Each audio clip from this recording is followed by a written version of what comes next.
সবাইকে শুভেচ্ছা জানিয়ে শুরু করছি।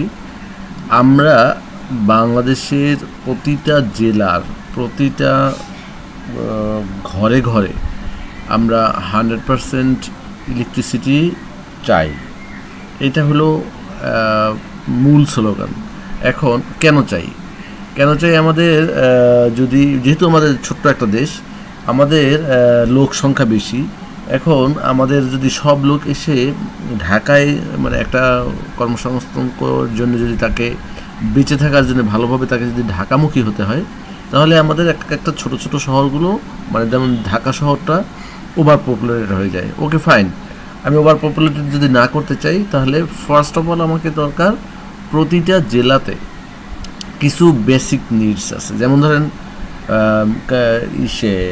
ক্যাপিটাল সিটির সাথে তার 4 লেনের কমিউনিকেশন থাকতে হবে। লাইক হ্যাঁ, এমনি যে কোনো রাস্তা থাকলেই হবে, কিন্তু কেন 4 লেন বলছি? কারণ হলো আপনার যে কোনো রাস্তাগুলিতে হয় কি, যখন ওই দিক থেকে গাড়ি আসে এই দিক থেকে গাড়ি আসে, মাঝখানে কোনো ব্যারিকেড না থাকে, তখন ওই দুই দিকের গাড়ির স্পিড কম থাকে। কারণ কি, তাকে একটু ওই দিক থেকে একটা গাড়ি আসলে তাকে স্লো করতে হয়, ওই দিক থেকে গাড়ি একটু স্লো করতে হয়। আর যদি মাঝখানে ডিভাইডার দেওয়া যে 4 লেনের গাড়িগুলো রাস্তাগুলো থাকে, তাতে অনায়াসে 60-70-80 এরকম একটা স্পিড নিয়ে মানুষ যেতে পারে। আচ্ছা, এই স্পিডে গেলে কি হয়, আমাদের ঢাকা থেকে প্রত্যেকটা বাংলাদেশের এমন মানে ঢাকা যেহেতু সেন্ট্রালে, এমন কোনো জেলা নাই, এমন কোনো থানা নাই যে হাইয়েস্ট 6 ঘন্টার মধ্যে আমরা পৌঁছাই যেতে পারি। হ্যাঁ, এর মধ্যে অনেক জেলা আছে আমরা 3 ঘন্টায় পৌঁছতে পারি, আমরা অনেক জেলা আছে 1.5 ঘন্টায় পৌঁছতে পারি। হ্যাঁ, এরকমের। তো এটা আমি ধরে নিলাম 6 ঘন্টা লাগে না যদি ঠিকমতো 4 লেন থাকে। তো সেই রকমের একটা সুযোগ সুবিধা যদি থাকে, একটা জেলা পর্যায়ে যেই লোকটা থাকবে সে, এটা হলো একটা কমিউনিকেশন। আমি কমিউনিকেশনের প্রথম শুরুটা কিন্তু করেছিলাম যে ঘরে ঘরে ইন্টারনেট লাগবে। হ্যাঁ, কেন লাগবে? একটা ছেলে বা একটা মেয়ে, আমরা যদি এই দেশটাকে সত্যিকার অর্থে, আমি বারে বারে একটা কথা বলি যে মাথা উঁচু করে দাঁড়ানো সত্যি আমাদের পক্ষে সম্ভব। I believe it. আমাদের এই বড় পপুলেশন দিয়ে আমরা যদি ঠিকমতো মেইন স্ট্রিম ওয়ার্ল্ডের যে ডেভেলপমেন্টের সাথে যদি আমি যুক্ত হতে পারি, we can change our future, we can change, I believe it.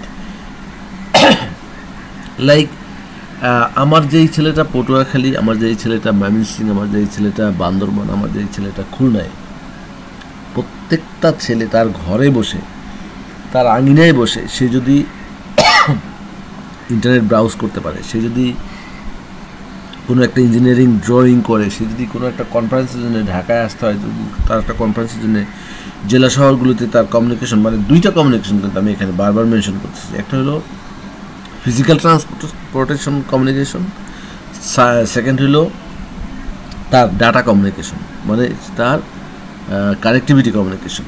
সে যখন যেখানে ওয়ার্ল্ডের সাথে কমিউনিকেট হইতে চাইলেই যেন হইতে পারে, সেজন্য তাকে নিরবিচ্ছিন্ন ইন্টারনেটের ব্যবস্থা করতে হবে। তাহলে আমি 2টা পয়েন্ট নিয়ে এখন কথা বললাম। একটা হলো প্রত্যেকটা জেলা শহরগুলিতে আমাদের 4 লেনের কমিউনিকেশন থাকতে হবে ঢাকা রাজধানীর সাথে। আর হলো প্রত্যেকটা ঘরে ঘরে আমাকে ফাইবার অপটিক্স দিয়ে ইন্টারনেট কানেকশন দিতে হবে। তো আমি এখন একটা ছোট্ট বিষয় নিয়ে কথা বলছি। এই যে পটুয়াখালীতে একটা ইপিজেড জন্যে জমি অধিগ্রহণ, সেটা মানে অনেকটা পর্যায়ে কাজ এগিয়ে গিয়েছিল। তো এখন এই ইপিজেডটা পটুয়াখালীতে হলে কি সব সুবিধা, কি ভালো, মানে কতটুকু উপকারী, এটা আমি যেটা ছোট্ট জ্ঞানে বুঝি, সেটা হলো এইখানে যে মানুষগুলো আছে, এদের সাথে এদের সবচেয়ে মানে খুব কাছে থেকে এদেরকে আমি দেখেছি যে এরা ঢাকাতে খুব পরে এসছে। মানে অন্য যেমন গার্মেন্টস ফ্যাক্টরি বা অন্য কোনো ইন্ডাস্ট্রিতে আপনি খুঁজে দেখবেন, বরিশাল পটুয়াখালী এই বেল্টের মানুষের মানে কোনো একটা ফ্যাক্টরিতে কাজ করে বা এরকমের সংখ্যা আছে, আজ নাই যে তা না, কিন্তু সংখ্যা অনেক কম। তার মানে কি, এরা ইন্ডাস্ট্রির ছোঁয়া পায় নাই। এদেরকে ইন্ডাস্ট্রির ছোঁয়া দিতে হলে এদের কাছাকাছি একটা ইপিজেড, যেহেতু অলরেডি সব কিছু ডিক্লেয়ার্ড হয়ে গেছে, এখানে অনেক ভালো ভালো স্কুল কলেজ আছে, অনেক ভালো ভালো পড়াশোনা হচ্ছে। তো আমাদের যদি ইপিজেডটা থাকে, তাহলে এই ছেলে মেয়েগুলি ওখানে ইনভলভ হতে পারে কাজের মধ্যে, তারা ভালো ভালো কিছু দেশের জন্য বয়ে নিয়ে আসতে পারে।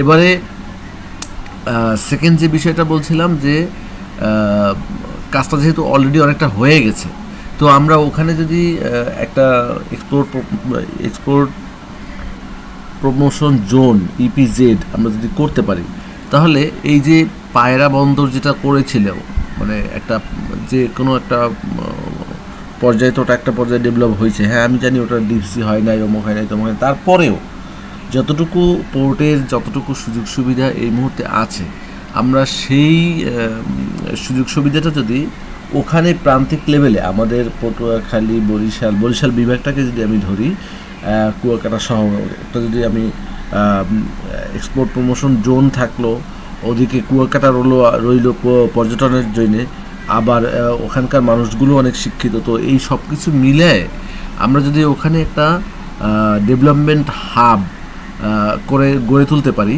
এবং যেটা পসিবল, ওখানে অনেক মেধাবী ছেলে মেয়েরা আছে, তো যারা ভবিষ্যৎ বাংলাদেশকে অনেক সামনে এগিয়ে নিয়ে যাবে। তো ভালো থাকবেন সবাই। আমি যে যেখানেই আছেন, পটুয়াখালীর যত মেধাবী লোকজন যেখানে আছেন, সবাইকে রিকোয়েস্ট করব আপনারা এই বিষয়টা নিয়ে সিরিয়াসলি স্টেপ নেবেন। লাইক আমরা যেন খুবই অল্প সময়ের মধ্যে পটুয়াখালী জেলাটাকে এই নিচের যে 4টা পয়েন্ট আমি আলাপ করছি, এই 4টা পয়েন্ট যেন আমরা লাইভ করতে পারি। লাইক 1 নাম্বার হলো 4 লেনের রাস্তা ঢাকা থেকে পটুয়াখালী, আর 2 নাম্বার হলো প্রতিটি ঘরে ঘরে ইন্টারনেটের সংযোগ, 3 নাম্বার হলো আউলিয়াপুর ইপিজেডটা যেন কোনো ক্রমেই আমরা ব্যর্থ নয়, ইপিজেডটা যেন সুন্দরভাবে তৈরি হয়, এবং 4 নাম্বার হলো ঢাকা পটুয়াখালী রেল লাইন, এই রেল লাইনটা যেন কুয়াকাটা পর্যন্ত হয়। যে দলই ক্ষমতায় আসেন, আপনারা যে পয়েন্টেই থাকেন, সে আওয়ামী লীগ হন, সে বিএনপি হন, সে জামাত হন, সে নতুন কোনো দল হন, অথবা কোনো দলই না, শুধু ইউনুসও থাকেন, যা ইচ্ছা তা হোক, আমি চাই আমার পটুয়াখালীতে এই 4টা জিনিস এর জন্য যেখানে আছেন সেখানে থেকে এই 4টা জিনিসের জন্য কাজ করবেন। আমি সবার কাছে রিকোয়েস্ট করব, এটা আমার এই অবহেলিত জেলার জন্য সবার কাছে রিকোয়েস্ট। ওকে, ভালো থাকবেন, আল্লাহ হাফেজ।